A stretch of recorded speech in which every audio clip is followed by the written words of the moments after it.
All right. Hey guys, Sam back with you here. It's Thursday, January 18th. It's midday, or well, I guess we're still mid-morning. Has some interest from members in a look at status here.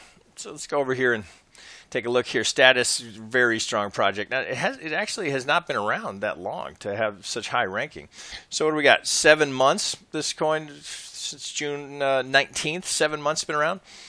Look at this, 86%. So a lot of interest amongst the development community. So very strong score. 1.1, almost 1.2 billion of market cap. You can see where it's trading.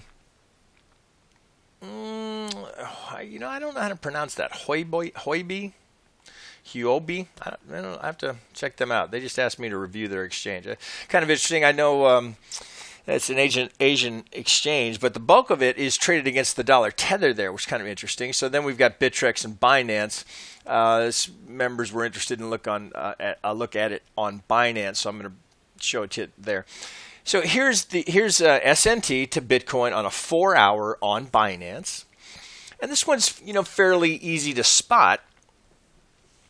Right, I mean, so you don't have to be a master Elliottician to get a handle on where we are. And if you wanted to, for confirmation, here's the Elliott oscillator. Clearly this is the third wave. We look at that and say, okay, well, this seems pretty straightforward. Let's get a count on it. So I've just wicked off the lowest low that I can get here on Binance, and there, well, that looks like a 2. And here comes a big 3. Now, is this the 4? Is this the 4? I'm going to propose to you that that's likely the 4 there. Given, whoops, so we got our 5 has to go up here. Forgot to finish it. Okay, so there's pretty classic Elliott wave, right? So look at that, right into the Vegas. I love that. Right into the Vegas wave, right into the pocket of the Vegas wave. So, okay, fair enough. So it looks like we've got 5-wave subdivision into a 1-wave. We can wick that high off, so we're certainly in an impulsive move here. Nice support from the Vegas wave, so let's do exactly what we would do with any chart that we were looking at. If we think we've got a 1, 2, 3, well, let's go up and check the third relative to the second. Okay, and here's the 4. So here's where you got a little deductive reasoning here. So we got to look at that and say, okay, well, look at that. Is it technical? Right to the 618. You get a slight front run. Right, look at here. So here's the first one. You see, you get the 50, you get that little pop, and then it comes down. So you can see. So let's open that up. See if I can do it here on the 4. So you can look. Let's go. No, we'll go down to the 1 hour. You can see it a little bit better. Okay, so let's do that. So this is kind of interesting. Okay, so we get here it all of it is on the. Come down here a little bit. Okay, so there's our nice, let's get that right on it. Okay, so there's our 3. Come down for, is this the 4? Is this the 4? Okay, let's see if we can figure it out.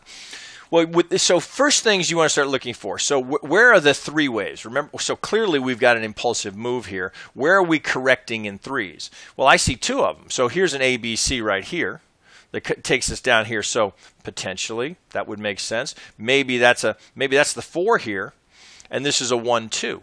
It'd be a deep 2. Would that make sense? Well, maybe we could look. Well, sorry, wrong one. So let's get this is what I was looking for. So let's pull here. Does that make sense? Kind of deep for a 2. To go beyond the 786 could be, right? We got the 887 there. That's an extreme for a 2. It can happen. So it's technically it doesn't violate anything. So that's a possibility. But this is where some complexity here in the correction. Again, it's a bit of a project of reverse engineering to figure out where we are and what would make the most amount of sense. So certainly this is a technical pivot. But let's look at this and just put this aside for a second. So this likely, as we often see, is the first rip down goes right to the 50. Okay, so and you get the reaction there. So we get a little bounce there. But it doesn't go impulsive. We get a 3-wave move here, and then it rolls over. So what does that imply? Well, that likely you've got some sort of an ABC in this. So if I can get it hot. Okay, so here comes the A. That looks like maybe a good B, and that would be our C. So that's classic Elliott wave correction right there. So let's go down to subminuet, and we can take the wave off. You guys can see that. Okay, well that certainly plays potentially. Okay, maybe that's it, right? Okay, but so we look at that and go, okay, was it technical? Was that technical? Remember, algos, they don't give a care long or short. They're going to trade either side of it. Well, look, that kind of gets my attention. So we go right to the A, up to the B. We know a B can be anywhere, like a two-wave, a B can be anywhere from the 50 to the 786. I mean, it can go farther, but that's your high probability zone. We go right to the 50, and then we catch the algo target to the tick, right? So you think some algos made some money there? See, that's the perfect trade there. So you've got, so the algos are getting both sides of it, and then look where it goes here, right to the 618, and then back. You know, that's what I try and tell you guys. You know, they leave tracks, right? So okay, so we've got A.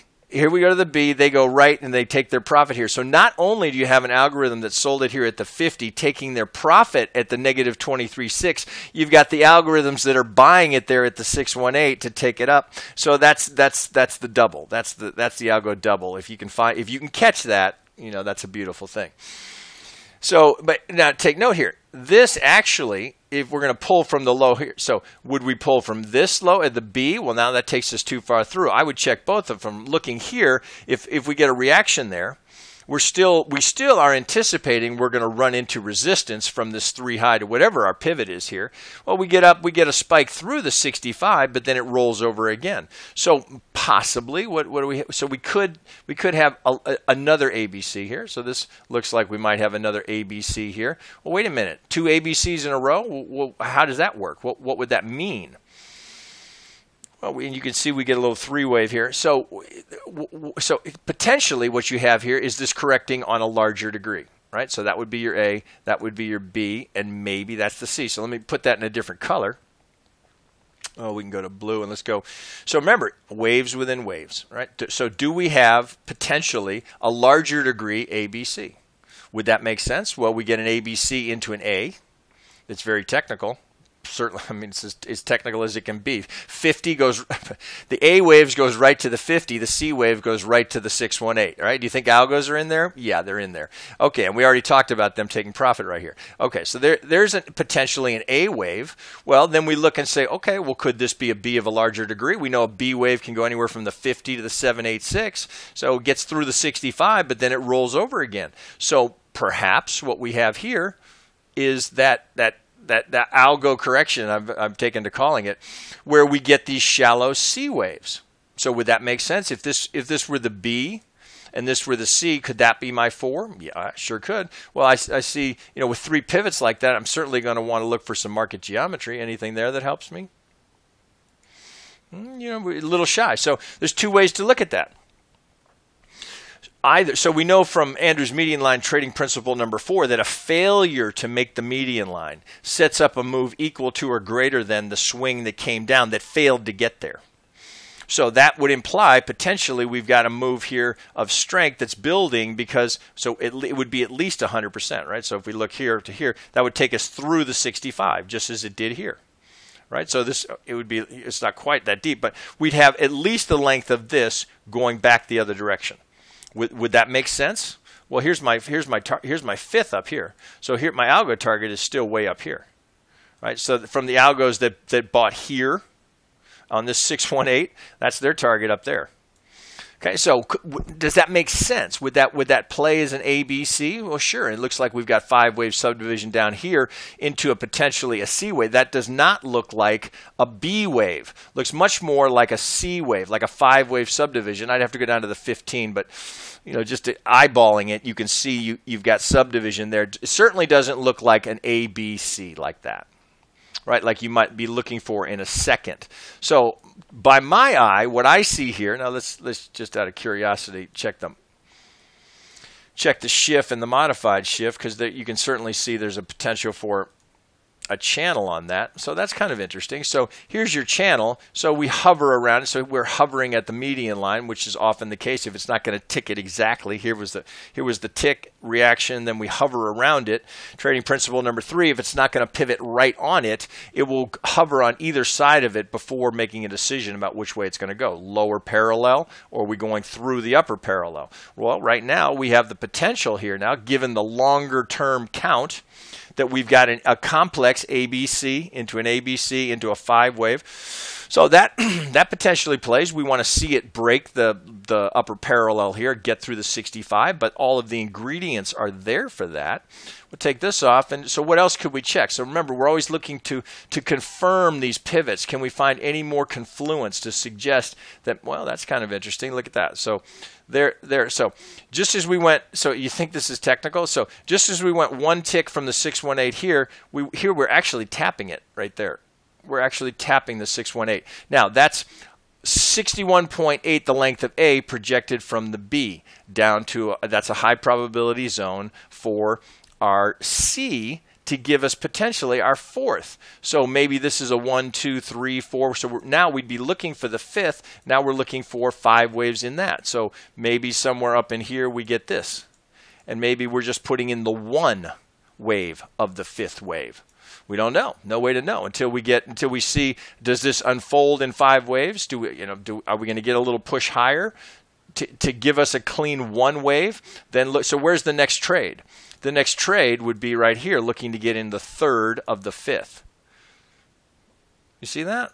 All right, we don't know yet. We don't know yet. But we see we've got all sorts of technical confluence in here. It's all over the place. So clearly you've got algos in here. So where's the larger degree? The larger trend is up. So we defer to the larger trend, which would imply that there's still yet a move up here to complete in a 5th wave. You see that? So it's always just it's a process of confirming the pivots. Are they technical? If they're technical, then I can work off of them. That's technical. It's the one that you don't. If you didn't check, you wouldn't have known it was there, right? Because if you're just doing straight algo pulls, well, that's just you always want to check, particularly in a C wave. Is there anything there relative to the length of the A? Right to the 618, 618, 50. That was the 50. This was just through the 65. Now we're to the 618. Can't get any more technical than this. Does that sustain? Well, we don't know. You trade it until it fails. So definitely one to be paying attention to. Would like to see a cleaner 5th up here of this degree. I'd like to get a cleaner 1 wave here before I started salivating about the next trade to get in on a 3rd. Right, knowing that that could just be the 1 of the 5th to the larger degree. Nothing says we stop here. That's just the first algo target, right? Given the size of that 3rd, that there's a symmetry there that would make sense. But if we do that, right? Remember, it's always waves within waves. Then what do we have? Let's just hypothetically, just so you see the point of this, right? So if we go up here and that completes there. I'm going to put that in a different color. So what do we have then? We've got a completed 1 wave, right? So then we get 1, 2, 3, 4, 5. So I'm put that in white, and we'll go to the large. We'll go to intermediate. So do you see that? So we're dealing with this complexity here in the 4th, which is where you'd expect it. But all we're trying to do is get the 5th to complete here of a 1 wave. So let me. Do you see that? So this would be the 1 wave. Now, if that completes up here, we don't know, but that certainly has reasonable odds of completing, then all we're going to do next, just as we would do with any 2 wave, that's just a 1 wave, just looks huge. So all we're going to do is pull from the absolute low, that completed 5 wave series that started here. We're going to pull up, and just for the sake of discussion, let's say it's there. I'm going to pull this up off so you can see it. So where's the next trade? If we get up here, here's the 2, here's the 618. We're looking for it somewhere in that zone. And we're looking for 3-wave subdivision to get us there. Where's the 3, right? If that's the 1, 2, the 3 is a whole lot higher. Right? So this is definitely one to be paying attention to. Algo tracks everywhere you look. All right, guys, that's it for that one.